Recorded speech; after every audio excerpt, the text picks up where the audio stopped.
Today, we'll make Gladiolus twist sticks.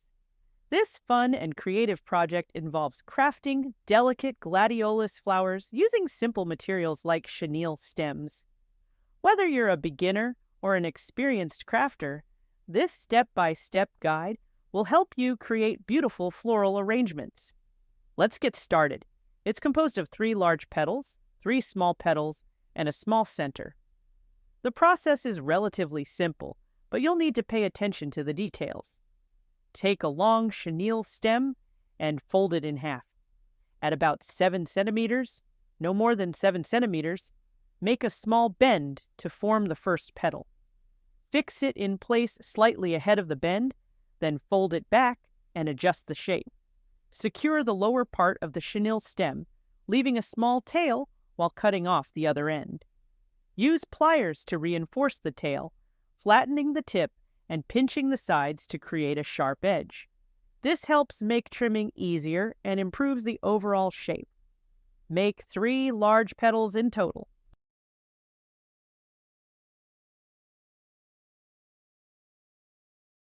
Small petals should be slightly smaller than the large petals. Use a chenille stem about 10 centimeters long. Fold it to create petals around 4 to 5 centimeters long, neither too large nor too small for aesthetic balance. If you don't have measuring tools, you can estimate about 2 finger joints length. The process is the same as for the large petals. Cut off the small tail, reinforce the edges with pliers, and create a sharp tip. Make 3 small petals in total. For the flower center, use half a chenille stem. If you don't have a yellow chenille stem, you can use white and then add yellow pigment with a brush. Spread the pigment evenly. You can also use yellow chenille stems directly if you prefer. Trimming the petals, place the center aside and start trimming the petals. The quality of the trimming significantly impacts the overall look. Trim both sides for a smoother transition, as blunt edges look unnatural. Take your time and ensure precision. Also, trim the petal bases slightly for a cleaner appearance. Once all the petals are trimmed, it's time to assemble them.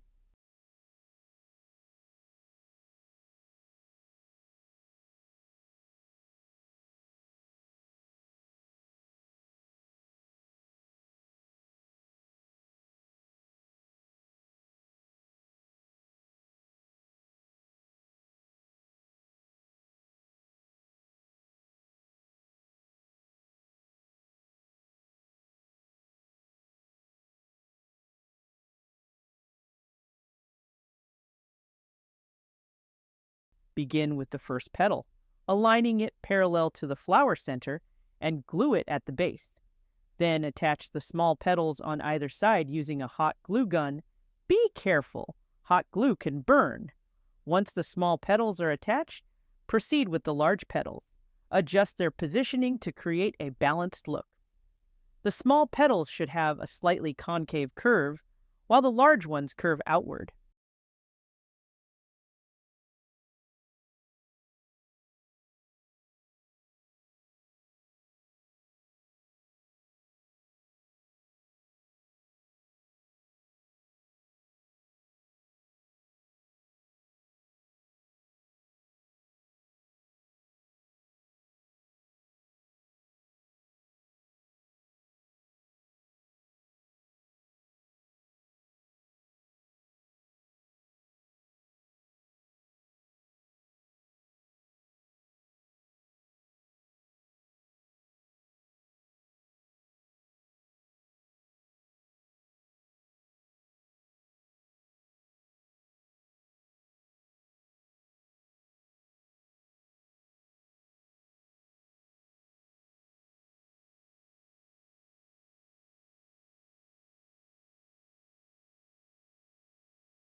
Adding color. Once the structure is complete, add color to the petals. Choose a pigment you like, testing it on white chenille first if necessary. Gently sweep the pigment across the petals horizontally to distribute it evenly, then blend it vertically for a gradient effect. Apply heavier pigment near the base and lighter tones toward the edges, leaving the tips white for a natural look. Be sure to cover both the front and back of each petal.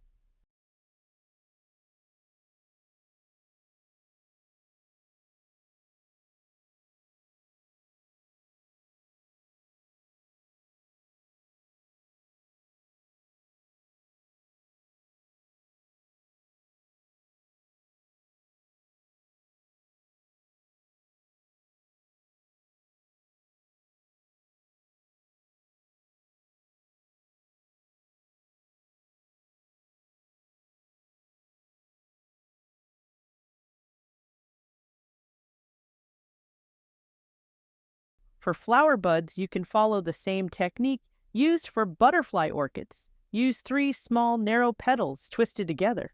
The larger buds require a full chenille stem, while smaller buds need only half. Secure the buds with pliers and trim the ends. Lightly brush them with pigment as well. Assembling the flower stems. To assemble the flower buds, use fine iron wires about 5 centimeters long to extend the buds' stems. Wrap them with floral tape using an upward and downward motion for reinforcement.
Follow this by attaching the buds to green iron wires, leaving 2 to 3 stems of varying lengths to achieve a natural look. When attaching flowers and buds, use a non-aligned arrangement for a more natural appearance. Fix the first small bud to the floral wire, followed by the second, slightly lower than the first, and so on. Secure each with floral tape, making sure to keep the stems stable and tightly bound. For added thickness, you can use extra chenille stems to match the size of your bouquet or plant.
creating the leaves.